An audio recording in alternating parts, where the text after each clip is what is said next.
Hello everyone, welcome to Ramanujan school of studies zero to infinity. ये social studies के civics part का class 10th का first chapter का second lecture है। Chapter का नेम है पावर शेयरिंग। फर्स्ट पार्ट में हमने पढ़ा था कि पावर शेयरिंग क्या होता है, मीनिंग ऑफ पावर शेयरिंग, और दो कंट्रीज़ की एग्जांपल्स देखी थी हमने, जिसमें कि बेल्जियम और श्रीलंका, जिसमें कि ये बताया गया था कि पावर शेयरिंग क्यों ज़रूरी है। तो वहाँ पे क्या क्या प्रॉब्लम्स थी, कैसे कैसे उस वहाँ की पॉपुलेशन डिवाइडेड थी, उसके बारे में हमने पढ़ा था। वहाँ पे पॉपुलेशन लैंग्वेज के हिसाब से डिवाइडेड थी। और उसके बाद बेल्जियम ने उस प्रॉब्लम जो प्रॉब्लम राइज हुई थी उसको सॉर्ट आउट करने के लिए क्या चीज़ की। तो यहाँ पे है, टॉपिक है अकोमोडेशन इन बेल्जियम। इसमें बताया जा रहा है कि बेल्जियम ने कॉन्स्टिट्यूशन में अमेंडमेंट्स की। उन्होंने एक कॉन्स्टिट्यूशन फॉर्म किया जिसमें कि अमेंडमेंट की, और 4 बार अमेंडमेंट की गई। कब से कब तक? 1970 से 1993। अब अमेंडमेंट का क्या मतलब होता है? कॉन्स्टिट्यूशन जब बनता है तो उसमें अगर कोई लॉ फॉर्म किया जाता है तो वो भी कभी भी कैंसिल नहीं किया जाता, उसमें चेंजेस किए जाते हैं, या तो कुछ ऐड किया जाता है या कुछ कम किया जाता है, बट वो लॉ कभी ख़त्म नहीं होता। तो जो चेंजेस किए जाते हैं उसको अमेंडमेंट बोला जाता है, अमेंडेड। तो जो भी चेंजेस किए गए वो 1970 से 1993 में 4 बार बेल्जियम के कॉन्स्टिट्यूशन में अमेंडमेंट्स की गई। उसके बाद बेल्जियम का जो कॉन्स्टिट्यूशन फॉर्म हुआ उसके क्या क्या फीचर्स थे, उसमें क्या क्या चीज़ें ऐड। फर्स्ट फीचर यही है कि कॉन्स्टिट्यूशन ने जो सेंट्रल में गवर्नमेंट बनाई उसमें जो जितने भी मिनिस्टर्स डाले गए, डच और फ्रेंच लैंग्वेज के इक्वल मिनिस्टर डाले गए। मतलब कि अगर 100 मिनिस्टर्स थे वहाँ पे, तो 50 डच स्पीकिंग मिनिस्टर्स थे और 50 फ्रेंच स्पीकिंग मिनिस्टर थे। मतलब इक्वल नंबर्स जो थी वो रखी गई। इससे क्या हुआ कि कोई भी सिंगल कम्युनिटी के साथ भेदभाव नहीं हुआ, और कोई भी सिंगल कम्युनिटी को कोई भी डिसीजन लेने का अधिकार नहीं दिया गया। नेक्स्ट पॉइंट है, many powers of the central government have been given to the state government of the two regions of the country. मतलब स्टेट गवर्नमेंट को सेंट्रल गवर्नमेंट से थोड़ा सा अलग रखा गया। स्टेट गवर्नमेंट को भी सेंट्रल गवर्नमेंट जैसे ही पावर दी गई। क्यों?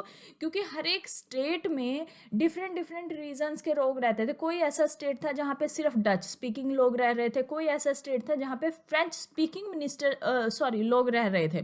तो पावर्स उनके सेपरेट सेपरेट थे, ताकि वो अपनी कम्युनिटी के, जो कम्युनिटी उनके स्टेट में रह रही है उन कम्युनिटी के लिए लॉ फॉर्म कर सके, और इसमें सेंट्रल गवर्नमेंट दखल अंदाजी नहीं करेगी।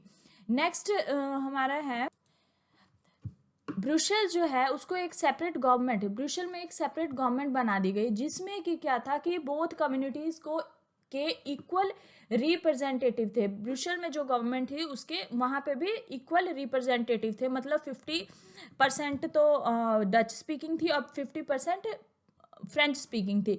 मैंने आपको बताया था लास्ट लेक्चर में कि ब्रुसेल्स जो थे वहाँ पे 80-20 का डिवीज़न था, लैंग्वेज का डिवीज़न 80-20 के हिसाब से था। फिर भी वो लोग इस बात पे सहमत हो गए कि 50% डच स्पीकिंग और 50% फ्रेंच स्पीकिंग के रिप्रेजेंटेटिव गवर्नमेंट में रहेंगे। नेक्स्ट कह रहा है, इस सब के अलावा, इन सब के सेंट्रल और स्टेट गवर्नमेंट के अलावा वहाँ पे एक थर्ड कैटेगरी की गवर्नमेंट थी। थर्ड कैटेगरी की गवर्नमेंट का क्या मतलब है? Community government. कम्युनिटी गवर्नमेंट लोगों के द्वारा चुनी जाती थी। हर एक लैंग्वेज के लोग अपने एक गवर्नमेंट चुन रहे थे। डच स्पीकिंग भी, फ्रेंच स्पीकिंग और जर्मन स्पीकिंग। इससे क्या हो रहा था कि जो भी जहाँ पे जिस कम्युनिटी की गवर्नमेंट थी वो अपनी कम्युनिटी के लोगों के कल्चरल, एजुकेशनल और लैंग्वेज से रिलेटेड कोई भी इशू अगर क्रिएट होता था उस इशू को सॉर्ट आउट करती थी। तो ये जो बेल्जियम में जो नया कॉन्स्टिट्यूशन बना था, तो इसकी जो फीचर्स थे वो ये चीज़ें थी। और बेल्जियम ने अपना पावर शेयरिंग का पार्ट कंप्लीट कर लिया था, जबकि श्रीलंका ने ये नहीं किया था। श्रीलंका ने ये नहीं किया तो आपको पता है, मैंने लास्ट वीडियो में बताया था कि वहाँ पे सिविल वॉर क्रिएट हो गया था। सिविल वॉर क्रिएट होने से क्या हुआ था कि वहाँ के में थाउजेंड्स लोगों की तो डेथ हो गई थी, मतलब हज़ारों लोग मारे गए। उसके अलावा कुछ ऐसे लोग भी थे जो कि जिनको अपना देश छोड़ना पड़ा, जिनको अपनी रोजी रोटी वहाँ से छोड़ के वहाँ से जाना पड़ा। तो बेल्जियम ने तो एक बहुत अच्छा फैसला लिया पावर शेयरिंग के साथ, बट श्रीलंका का सिविल वॉर ख़त्म होते होते बहुत टाइम लग गया और वो ऑलमोस्ट 2009 में जाके सिविल वॉर। हमारा नेक्स्ट टॉपिक है why power sharing is desirable, मतलब पावर शेयरिंग ज़रूरी क्यों है। तो यहाँ पे हमने पूरे चैप्टर में देखा कि पावर शेयरिंग का सबसे मेन है पॉइंट है कि पावर शेयरिंग जो कोई भी कम्युनिटी के बीच या सोशल ग्रुप्स के बीच जो कॉन्फ्लिक्ट होता है, मतलब कोई भी लड़ाई झगड़ा मतभेद होता है, उस चीज़ को ख़त्म करता है। पावर शेयरिंग इसके लिए सबसे ज़्यादा ज़रूरी है। और पॉलिटिकल इंस्टेबिलिटी क्रिएट कर देता है अगर पावर शेयरिंग ना हो, वायलेंस क्रिएट करता है, लोगों में अहिंसा की भावना ज़्यादा हो जाती है,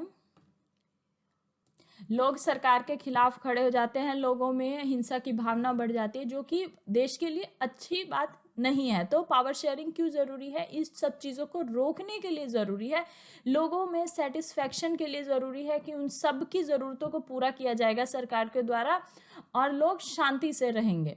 दूसरा है power sharing spirit of democracy. अब स्पिरिट ऑफ डेमोक्रेसी क्यों कहा जा रहा है? मतलब अगर पावर शेयरिंग नहीं की जाएगी तो एक तरीके से डिक्टेटरशिप फॉर्म हो जाएगा। मतलब एक ही पर्सन के हाथ में अगर पावर है तो वो डिक्टेटरशिप की तरीके से मतलब रूल करेगा, उसके लिए जनता की बात का कोई मायने नहीं रख जाते। तो डेमोक्रेसी का मेन पार्ट जो है पावर शेयरिंग है। अगर पावर शेयरिंग नहीं रहेगा तो डेमोक्रेसी का कोई मतलब नहीं रह जाता है।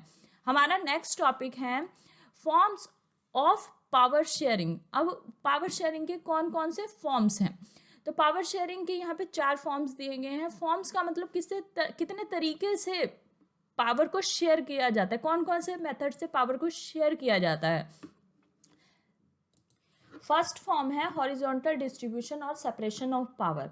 इसके अंडर में आता है हॉरिजॉन्टल टाइप से पावर शेयरिंग, मतलब इक्वली बेस पे पावर शेयरिंग की जाती है, हॉरिजॉन्टली की जाती है, मतलब कोई बड़ा छोटा उससे छोटा लेवल नहीं होता, हॉरिजॉन्टली होती है, जैसे कि हमारे देश में की गई है। जैसे फर्स्ट है लेजिस्लेचर, एग्जीक्यूटिव एंड जुडिशरी। इसमें कोई भी ये नहीं कह सकते कि लेजिस्लेचर एग्जीक्यूटिव से बड़ा है या जुडिशरी सबसे बड़ा है, तीनों आपस में इंटर रिलेटेड है, तीनों का काम आपस में जुड़ा हुआ है। लेजिस्लेचर कौन होते हैं? जिसको जनता चुनती है, जो हमारे देश में नेता हैं जो लॉ बनाते कानून बनाते हैं, वो लेजिस्लेचर का वर्क होता है। एग्जीक्यूटिव कौन होते हैं? जो उस कानून को फॉलो अप करवाते हैं, जैसे IAS PS CS ऑफिसर्स जो उस कानून को लागू करते हैं, एग्जीक्यूट करते हैं, वर्क करते हैं उस पर। और जुडिशरी मतलब न्यायालय, मतलब जो सुप्रीम कोर्ट हाई कोर्ट जो है वो जुडिशरी का वर्क है। जुडिशरी का मेन काम है कि जो कानून बनाए गए हैं, जो कानून लागू किए गए हैं, कहीं लोगों को उससे कोई प्रॉब्लम तो नहीं है। अगर किसी को कोई दिक्कत आती है तो वो किसके अंडर में अपील कर सकते हैं? सुप्रीम कोर्ट या हाई कोर्ट या पुलिस के पास उसके लिए जा सकते हैं। सेकंड जो डिवीज़न है वो है वर्टिकल डिवीज़न ऑफ पावर। इसमें level wise top level, middle level और फिर लोअर लेवल, 3 पार्ट्स में डिवाइड होती है पावर्स। टॉप लेवल है सेंट्रल लेवल, सेंट्रल गवर्नमेंट और यूनियन गवर्नमेंट, ठीक है। उसके बाद है स्टेट गवर्नमेंट, टॉप में आती है सेंट्रल गवर्नमेंट, फिर स्टेट गवर्नमेंट, और थर्ड पार्ट में आती है लोकल बॉडीज़। लोकल बॉडीज़ में म्यूनसिपालिटीज़, पंचायत, जो कि हमारे देश में ये भी टाइप चलती है पावर डिवीज़न की।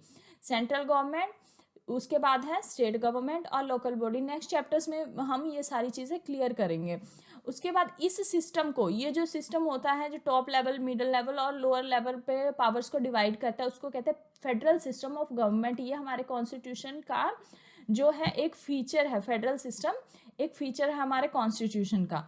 नेक्स्ट जो है टाइप है वो कम्युनिटी गवर्नमेंट है। कम्युनिटी गवर्नमेंट होता है जो कि ऐसी गवर्नमेंट जो सोशल ग्रुप्स के हिसाब से डिवाइडेड हो, जैसे कि रिलीजन के बेस पे या फिर कल्चर के बेस पे या फिर लैंग्वेज के बेस पे अगर कोई गवर्नमेंट डिवाइड होती है तो उसको कम्युनिटी गवर्नमेंट कहते हैं। और नेक्स्ट है कोalition गवर्नमेंट। कोalition गवर्नमेंट का मतलब है कि कई बार क्या होता है कि गवर्नमेंट पॉलिटिकल पार्टीज़ कहीं पे 4-5 पॉलिटिकल पार्टीज़ हैं और वो क्या करती है, मिल के आपस में मिल के एक गवर्नमेंट फॉर्म करती है, तो उसको कोalition गवर्नमेंट कहा जाता है। ये coalition government political parties, pressure groups, movements control और इन सब चीज़ों पे डिपेंड करती है। नेक्स्ट जो चैप्टर है उसमें हम कोalition गवर्नमेंट के बारे में डिटेल में पढ़ेंगे कि होता क्या है और क्या चीज़ होती है।